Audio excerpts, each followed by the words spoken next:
কেমন আছো তুমি?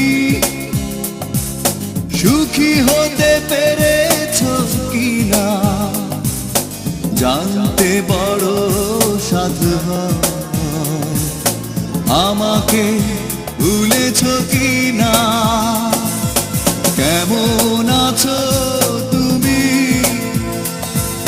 সুখী হতে পেরেছো কিনা জানতে বড় সাধু হয়। আমাকে ভুলেছো কিনা? তুমি